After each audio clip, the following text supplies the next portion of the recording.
Hi hello plan lovers. ഇന്നൊരു orchid potting video ആണ് കേട്ടോ. ബട്ട് നമ്മൾ നോർമലി പോട്ട് ചെയ്യണ മാതിരിയല്ല, ഒരു ചെറിയ പരീക്ഷണമാണ്. മേ ബി ഈ വീഡിയോ കാണുന്ന ചിലരെങ്കിലും വിചാരിച്ചിട്ടുണ്ടാവും ഈ തമ്മനയിൽ കിടക്കുന്ന ഈ സാധനം എന്താണെന്നുള്ളത് അല്ലേ. ദേ ഇതാണ് ആ സാധനം. ഇതെന്താ സാധനം എന്ന് നിങ്ങൾക്ക് മനസ്സിലായോ? മനസ്സിലായവരൊന്ന് കമൻറ്റ് ചെയ്യണേ. ഇതൊരു വെജിറ്റബിളാണ്. പീച്ചിലെന്നാണ് നമ്മുടെ നാട്ടിൽ ഇതിനെ പറയുന്നത്. ഇതിപ്പോൾ മൂത്ത് ഉണങ്ങിപ്പോയതാണ് കേട്ടോ എൻ്റെ കയ്യിലിരിക്കുന്നത്. ഇത് മൂക്കുന്നതിന് മുമ്പാണ് കറി വയ്ക്കുക. ഇതുപോലെ ഉണങ്ങിയത് സ്ക്രബ്ബറായിട്ടും യൂസ് ചെയ്യൂ കേട്ടോ.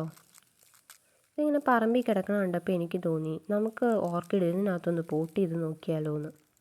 ഈ ചെറിയ ഓർക്കിഡ് തൈകളൊക്കെ പെട്ടെന്ന് വേര് പിടിച്ച് കിട്ടാൻ വേണ്ടി നമ്മൾ ചകിരിത്തൊണ്ടി പോട്ട് ചെയ്യും. ഇത് കണ്ടപ്പോൾ ഞാൻ കരുതിയെങ്കിൽ പിന്നെ ഇതിനകത്തൊന്ന് പോട്ട് ചെയ്ത് നോക്കിയാലോ. ഇതിൻ്റെ ഉള്ളിലെ കുരുവൊക്കെ കളഞ്ഞ് 2-3 ദിവസം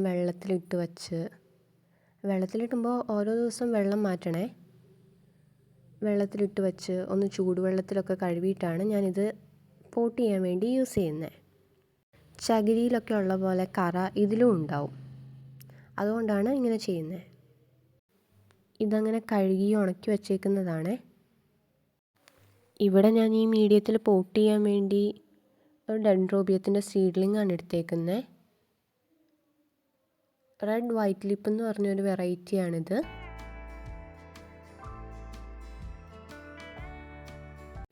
നമുക്കിത് മറിഞ്ഞു പോകാതിരിക്കാൻ വേണ്ടി കുറച്ച് മിറ്റലോ കരിയോ എന്തെങ്കിലും ഓട്ടും കഷ്ണോ എന്തെങ്കിലും ഇട്ട് കൊടുത്താൽ മതി. ഞാനിവിടെ ഇപ്പോൾ മിറ്റൽ ഇട്ട് കൊടുക്കുന്നുണ്ട്.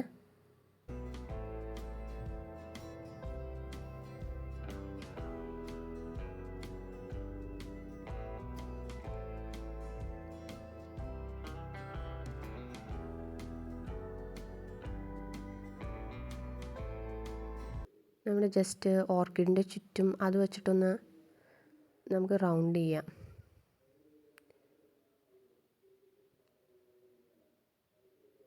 നിങ്ങൾക്ക് ചെറിയ ചെറിയ പീസായിട്ട് വേണമെങ്കിൽ കട്ട് ചെയ്യുകയും ചെയ്യാം. ഞാനിവിടെ ചിലതൊക്കെ 2 പീസായിട്ട് 2-3 പീസായിട്ട് കട്ട് ചെയ്തിട്ടുണ്ട്.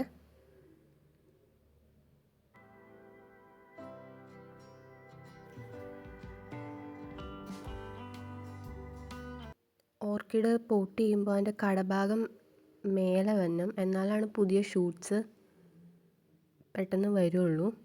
കടഭാഗം താഴ്ന്നു പോയി കഴിഞ്ഞാൽ ഷൂട്ട്സ് വരാൻ പാടായിരിക്കും. ആ കടഭാഗത്തു നിന്നാണ് പുതിയ ഷൂട്ട്സ് വരിക. പുതിയ ഷൂട്ട്സ് വന്നിട്ടാണ് ആ ഷൂട്ട്സിൽ നിന്നാണ് വേര് താഴേക്ക് വരിക. അപ്പം ഞാനത് വച്ചിട്ട് നന്നായിട്ട് ടൈറ്റാക്കി വച്ചു കൊടുക്കുവാണ്. പോട്ട് ചെയ്ത് കഴിഞ്ഞാൽ പിന്നെ വെള്ളം ഒഴിക്കുമ്പോഴൊന്നും അത് അനങ്ങരുത്. അതായി ഇങ്ങനെ അനങ്ങിക്കൊണ്ടിരുന്നാൽ അതിൻ്റെ റൂട്ട് വരാനായിട്ട് താമസിക്കും. അപ്പോൾ അങ്ങനെ അനങ്ങാത്ത പോലെ വേണം നമ്മളത് പോട്ട് ചെയ്ത് കൊടുക്കാനായിട്ട്.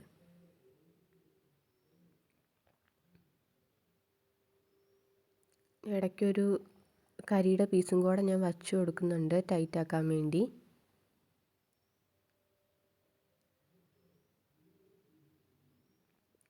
ഇതിനകത്ത് അത്യാവശ്യം ഈർപ്പമൊക്കെ നിൽക്കും കേട്ടോ, നമ്മുടെ ചകിരിനാര് പോലെ തന്നെ.